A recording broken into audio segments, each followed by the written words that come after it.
Sejarah orang Sumba dibagi dalam dua masa, yakni masa Lindai, yaitu sejarah purba perjalanan leluhur, dan masa Limarapu, yaitu sejarah perjalanan leluhur pada masa setelah Masehi. Pada suatu masa, terjadilah proses penciptaan di sebuah tempat yang dijuluki Hupu Makan Jiding, Hupu Makapatang, yakni sebuah tempat yang sunyi dan tidak terlihat.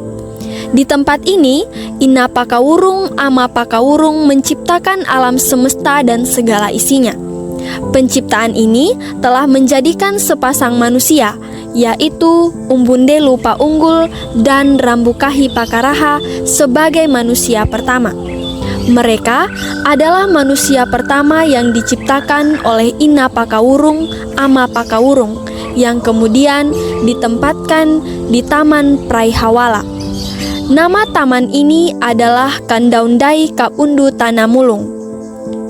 Julukan bagi taman ini adalah Lokulelangga Tanah Oiha, yaitu tanah yang sangat subur dan asri, di mana dalam taman ini mengalir 4 batang sungai, yakni 2 batang sungai berwarna bening atau Amahubara dan 2 batang sungai berwarna emas atau Amahurara, sehingga taman ini juga dijuluki Matawai Amahu pada Njarahamu.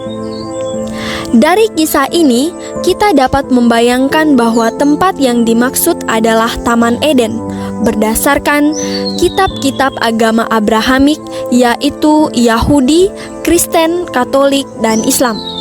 Adapun Taman Eden berdasarkan hasil penelitian yang diperoleh dari penelusuran di beberapa website berada di daerah Mesopotamia, yakni Babilonia, daerah Persia dahulu, dan kini dalam zaman modern adalah negara Irak. Dan di wilayah ini mengalir juga sungai Efrat dan Tigris yang juga sama seperti diceritakan dalam agama-agama Abrahamik.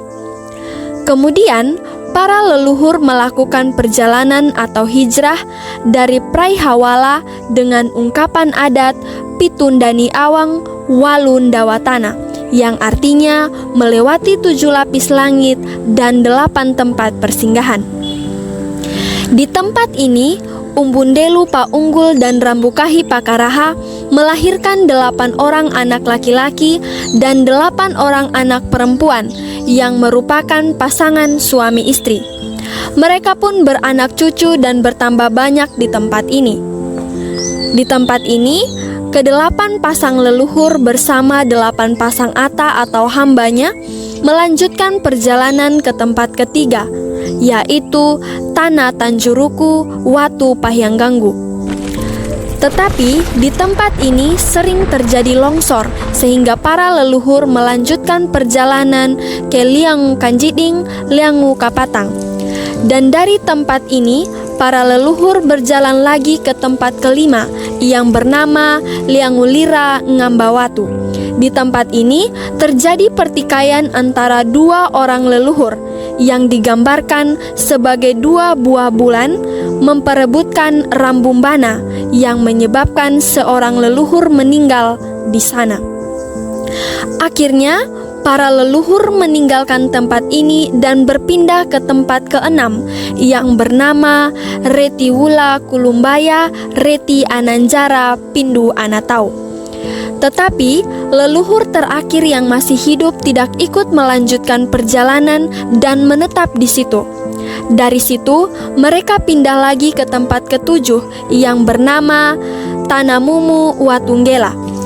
Di tempat ini juga tidak aman sehingga para Marapu melanjutkan perjalanan ke tempat yang ke-8 yang bernama Talora Bidahu Maumundi Banggabila Mau Hanjati. Arti dari Talora Bidah dan Banggabila adalah daerah luas dan lapang, sehingga dapat ditafsirkan sebagai padang gurun Arab. Namun, di tempat ke-8 ini mereka semakin bertambah banyak, dan di tempat ini juga tidak aman, sehingga para Marapu menyuruh Mbongumbagu untuk meneliti suatu tempat yang akan dituju untuk tinggal menetap. Kemudian perjalanan dilanjutkan 5 rapu menggunakan karak barongu karabanita atau armada besar dengan ungkapan perjalanan pitundani awang walu ndawatana.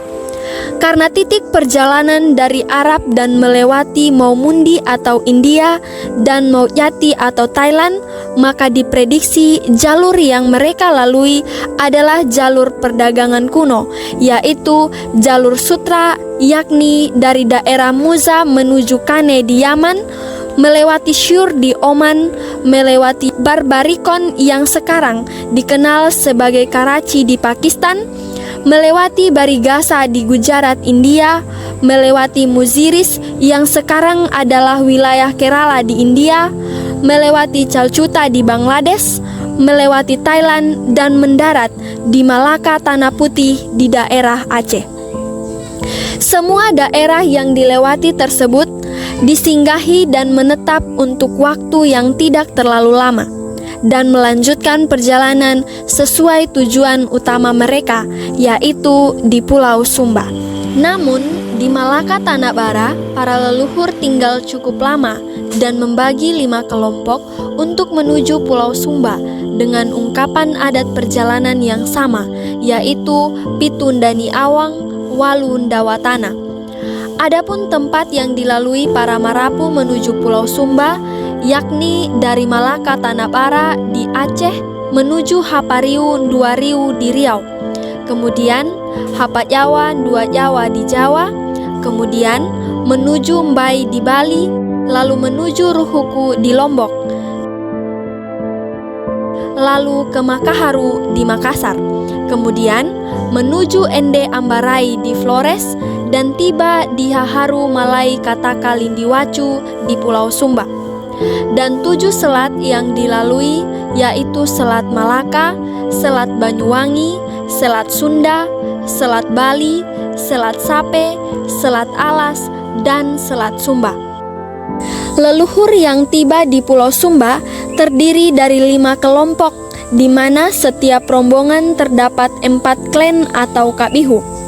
Kelompok yang pertama mendarat di muara Sungai Kadahang saat ini, kemudian menetap lama di Lembaya, kemudian melanjutkan perjalanan ke Kambatan Borumbaku dan mendirikan kampung di sana, kemudian tinggal sementara di Praingelu, lalu berpindah ke Ratu Bara, Luku Katabu, dan mendirikan kerajaan atau Paraingu Wunga yang masih ada hingga saat ini.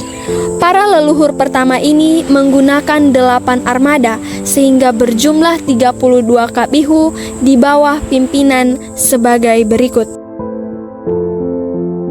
Kelompok yang kedua menggunakan 7 armada sehingga berjumlah 28 kabihu. Kelompok yang kedua juga mendarat di Haharu Malai, tetapi setelah musyawarah adat pertama, mereka berpisah dengan kelompok pertama karena mendapat bagian untuk menguasai tanah sebelah barat di bawah pimpinan sebagai berikut. Kelompok yang ketiga menggunakan 12 armada sehingga berjumlah 48 kabihu. Mereka mendarat di Pandawai Lamanangabokul di bawah pimpinan sebagai berikut.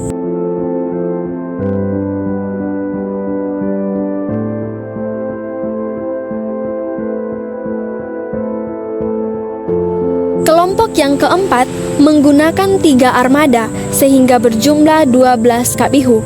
Mereka mendarat di Wula Waijelu, Hongga Hilimata atau Muara Sungai Wula di bawah pimpinan sebagai berikut.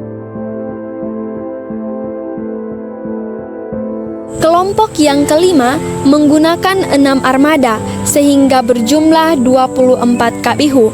Mendarat di Mbakjiku Padua Kambata Kundurawa, tepatnya di Desa Praibakul Kecamatan Katala Hamulingo di bawah pimpinan sebagai berikut.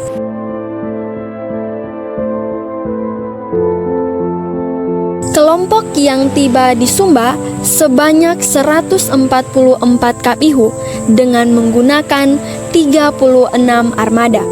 Namun berdasarkan hasil penelitian tahun 1949 sampai 1980, diperoleh data bahwa jumlah kapihu yang berada di Pulau Sumba berjumlah sekitar 200 kapihu dengan 150 marapunya.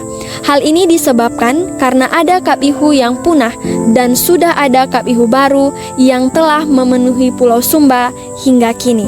Demikian sejarah singkat asal-usul orang Sumba.